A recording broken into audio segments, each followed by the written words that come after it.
Boy, we have fun around here every day, but Thursdays we have a grand old time because Brian Duffy comes in. And as of late, he's been showing us how he creates some of the things that make us chuckle when we take a look at him for the very first time.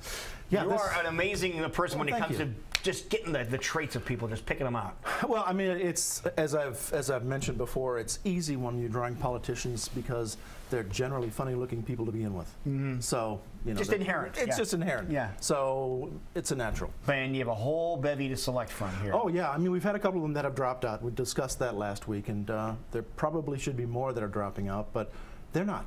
So with that, I guess I draw my next one, and this is another Democrat. I know we don't talk about Democrats that much because they're really not in the news unless it's Hillary with emails or, you know, Bernie Sanders catching up as far as fundraising is concerned. But there's other candidates out there running too, and one of them is Jim Webb. Who? Jim Webb. Jim Webb. Who? Yes, exactly. Former senator of Virginia. He is a Vietnam War hero, actually. Related to Jack Webb at all? No. All right, thank you to Hamilton Law Firm for. Yeah. We're going to have to. You had some. One of these days, a new pass, because I'm running out of paper here. Sometimes it's just fun to look through those pages. But Jim Webb was. I mean, he's an interesting guy, and his positions are not your typical Democratic positions, and that's what I think would obviously hurt him in Iowa. No. Because, as just about everybody knows, and if they don't know, I'm telling you right now, the caucuses really bring out people that are very dedicated to showing up on a very cold night. So, and usually those are the people that are on the extremes or the wings of both parties. Right. And Webb is kind of, he's a hybrid, I would have to say. He believes that the Democratic Party has gone way too far left, and there's a lot of people that would agree with him on that. I like him already. And it's sad that I Googled him and I still don't know who he is. Well, he's, you know, he was the Secretary of the Navy under Ronald Reagan. He's got kind of a helmet hair look to him, doesn't he? Generally, yeah. Yeah, and a big old forehead, like me. Yes, he does. He has that big forehead that I kind of focus on. But you haven't seen him there very much in Iowa, and I don't know if he's that great of a campaigner. He ran for Senate, won the seat, and only stayed for one term. Oh, I love Decided not to run again. I love the eye. Now he brings up some issues that a lot of people aren't talking about. He comes from Virginia, obviously, so that's Southern. And he said that a forgotten people to both parties are the people that live down the Appalachian Mountains and areas that are economically depressed. I read an article the other day that just simply said, you know, the poor are underrepresented because they don't vote. If they voted. But they've got to have somebody that they want to vote for, and that's the tough thing. Is I don't think that that anybody's really capturing their imagination, or they're not looking at these candidates as somebody that's going to be able to do something for them.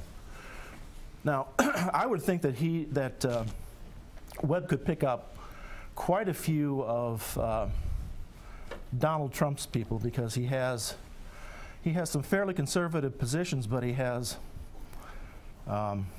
some intelligence behind what he's saying. There's a reason for what he's saying and how he's saying it. So, and a big square jaw. Yes, big square jaw. But he's not. I think a lot of people would say that he's not a very dynamic speaker or an individual, and that hurts. You know, in today's world of and he doesn't television. have a shot in Hades, and he doesn't have a shot. No, he doesn't. So I'm not sure. You know what he's looking for in this race, other than to say that, you know, that he ran for president, but just to get a message out. Just to get a message out, and who knows what can happen? I mean, there's nobody that can really tell you who is going to be the Democratic nominee, who's going to be the Republican nominee. There's a lot of things that are playing out. I'm going to be polishing up my my Joe Biden, which will tell you something right there. Yeah. Yeah.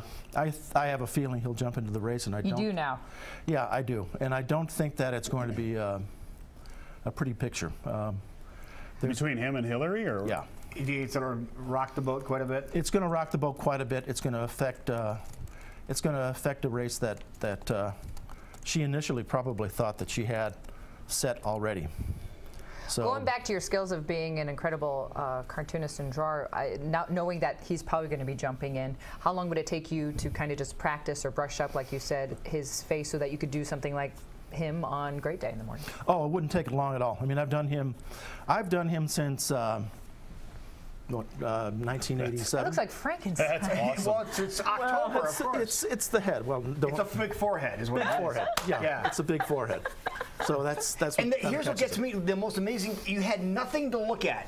You had no comparison to look at. This is all in your mind's eye. Yeah, and I don't have any tracing paper, so there's nobody that's behind here. So there's nothing there. So so I get to do this all all freelance. And when I do Biden, which I know I will be doing, it's that big smile of his is what captures a lot of people. that's the focus point. Well, we had and maybe a shoe in the mouth. the Iowa Historical Museum on the other day, and they had a Biden pin or sticker from one of the times he ran. What, in the 80s he ran for president? Right. Yeah. Yeah, 1988. Oh, wow. Yeah. So Wow. yeah. No, I am amazed. Stand back a second. I'm going to take a look.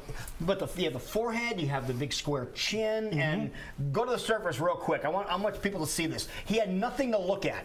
I had this on my surface so he couldn't see. This is the same dude. That's the guy. He looks televangelical. Wow. He looks like a TV preacher dude. That's impressive. Thank you. I appreciate that. I'm impressed every time you draw, but especially now because he had nothing to go by. Yeah, that's that's the thing is that some of them I haven't had a lot of time to practice because there's so many of them. So it makes it a little more difficult, and it really, a caricature can change over weeks and months too. You take the personality of the individual into it, what he's done. If he's shrinking in the polls, you can make him smaller and smaller and smaller. You can do things like that. So, and also you see certain features that stand out after a while, and you change your caricature to fit that. Wonderful. Well done as always, man. Thank you very much. Brian Thank you. Duffy, Thank folks. you.